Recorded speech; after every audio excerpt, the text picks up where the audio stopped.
for him all the way, so I understood him. And what was it like to get You said you understood him. You were yeah. right there with him. Go ahead. How are you? Hi Denzel, how's it going? Thanks for taking the time out to talk to me. Congratulations on the film. Thank you. Um, Where are you? I'm in Los Angeles, so it's a little early, but All right. to get to talk to you, it's worth it. Thank you.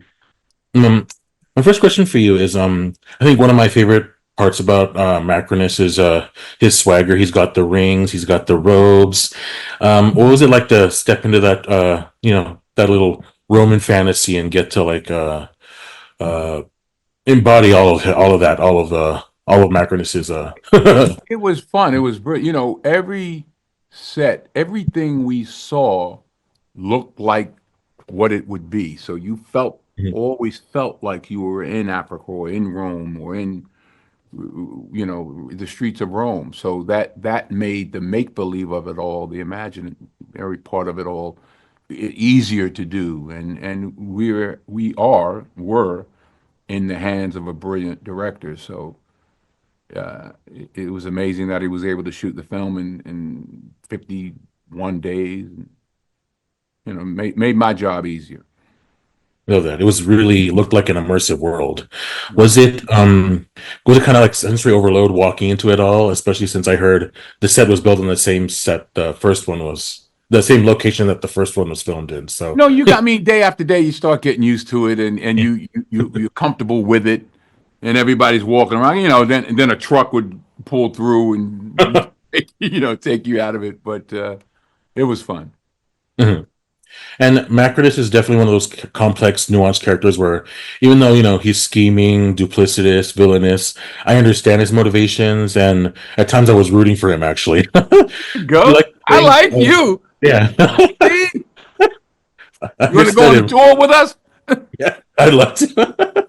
Did you like getting to play like a sympathetic kind of anti-hero kind of character like him, or like what was that all about? It's just, he was willing to do whatever it took, man, woman, child, or animal, to get what he wanted. I love that. Again, rooting for him all the way, so I understood him. And what was it like to get You said you understood him. You were yeah. right there with him. Go ahead. Go No, I ahead. get it. He just wanted his lick back, and I totally get that. And uh you got to play it all against. I heard it. People are describing him as deliciously evil, especially in his dynamic against Paul. So you talk about crafting the dynamic against him. Getting a spar with him. Paul did a brilliant job. I was actually surprised when I saw him. And I'm in London now. When I saw him, we started doing press because he was so much smaller. I didn't Mhm. realize he had put on all those pounds. But that's a tough role, to follow a brilliant performance from 24, 25 years ago. I take my hat off to him for because that's pressure. Mhm.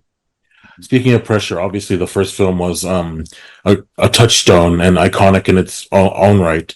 What was Mhm. the call like? What was it like getting the call that a sequel is actually happening and that you get to be a part of that world? It was great. I mean, like I said, Ridley calls. I'm like, when do we start?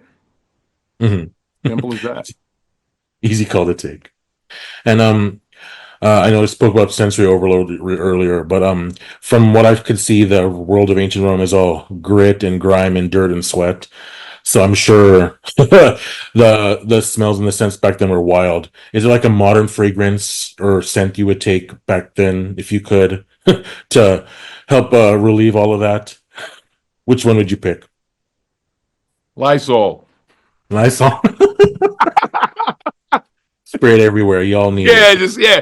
That's spray it. That's right. Lysol mist. That's right.